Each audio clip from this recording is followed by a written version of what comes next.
안녕하세요. 조신영 변호사의 법률 이야기에 오신 것을 환영합니다. 오늘은 일상에서 생각보다 자주 접할 수 있는 채권 추심에 대해서 이야기해 보고자 합니다. 채권 추심이라는 말이 조금 낯설게 들릴 수도 있겠는데요. 쉽게 말하면 채권자가 채무자로부터 빌려준 돈을 받기 위해 행하는 일체의 법률적 행위를 뜻합니다. 은행이나 카드사에서 연체금 독촉을 하는 것도 채권 추심 행위이고, 개인이 빌려준 돈을 받기 위해 법적인 절차를 밟는 것도 채권 추심에 포함됩니다.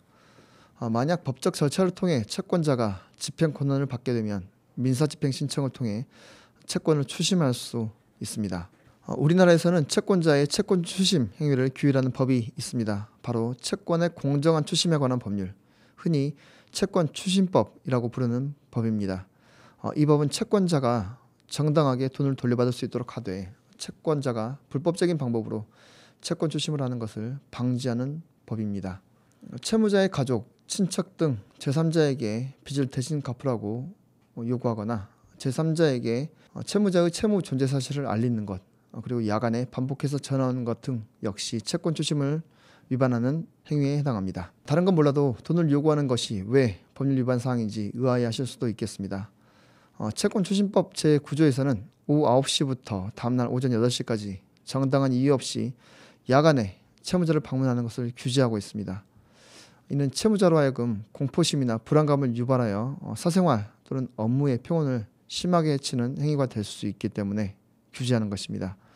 만약 이를 어기게 되면 채권자도 형사처벌에 처해질 수가 있습니다. 돈을 돌려받아야 채권자가 변제를 요구했다가 형사처벌에 처해질 수도 있다는 것은 채권자로서는 억울한 상황이 될 수도 있습니다. 그렇다면 채무자가 빌린 돈을 갚지 않을 경우에 채권자로서는 어떻게 해야 법적으로 채권을 회수할 수 있을까요? 가장 대표적인 방법 중에 하나가 법원에 채권 압류 및 추심명령을 신청하는 것입니다. 채권 압류 및 추심명령이란 채무자가 가지고 있는 채무자의 채권에 대해서 채권자가 강제 집행을 하는 것입니다. 대표적으로는 채무자의 예금이나 급여 압류가 있습니다. 예를 들어 집행 권한을 가지고 있는 채권자가 채무자의 직장을 알고 있거나 채무자의 예금 존재 사실을 알게 되면 채권자는 법원에 채권 압류 및 추심명령을 신청할 수 있습니다. 법원이 이를 받아들이면 채무자의 월급이나 예금이 압류되어 채권자에게 그 예금이나 급여가 지급되도록 하는 것이 채권 압류 및 추심명령입니다. 즉 채무자가 스스로 빚을 갚지 않더라도 채권자로서는 제3자를 통해 강제로 돈을 받아내는 제도가 채권 압류 및 추심명령입니다. 여기서 압류란 채무자가 자신의 재산을 처분하지 못하도록 하는 것을 의미하고요. 추심은 압류된 채권을 채권자가 직접 회수할 수 있도록 재산을 이전하는 것을 뜻합니다. 채권 압류 및 추심명령이 내려지면 채무자는 자신의 채권을 함부로 처분할 수 없게 됩니다. 월급의 압류가 걸리면 회사가 월급 일부를 바로 채권자에게 송금하게 되는 구조입니다. 은행 예금도 마찬가지입니다. 채권자가 법원의 결정문을 은행에 발송하면 해당 계좌는 출금이 정지되고 채권자가 남아있는 금액을 추심할 수 있게 됩니다. 이 과정에서 중요한 점은 채권자가 반드시 집행권한을 가지고 있어야 한다는 점입니다. 집행권한이란 판결문이나 지급명령 확정 결정처럼 법적으로 강제 집행을 할 수 있는 문서를 의미합니다. 단순히 채권자가 차용증만 받아두었다고 해서 강제 집행을 곧바로 할 수 있는 것은 아닙니다. 반드시 소송이나 지급명령 확정 절차를 통해 법원의 결정을 받은 뒤에야 채권자로서는 채무자의 재산에 대해서 압류 및 추심명령을 신청할 수 있습니다. 채권 추심법은 채권자뿐만 아니라 채무자를 보호하기 위한 장치도 마련하고 있습니다. 채무자가 생계 유지에 꼭 필요한 일정 부분의 급여는 압류할 수 있도록 정하고 있습니다.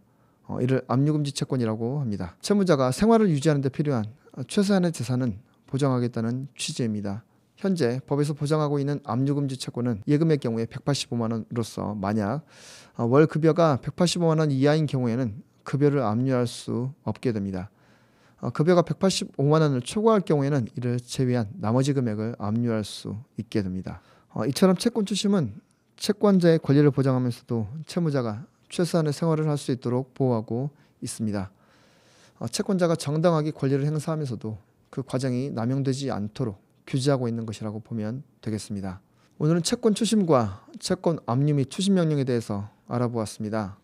돈을 빌려주고 받지 못하는 상황은 누구에게나 발생할 수 있는 곤혹한 상황입니다.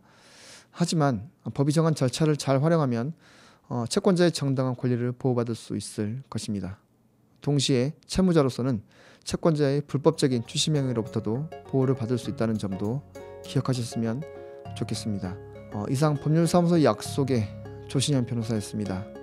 청취해 주셔서 감사합니다.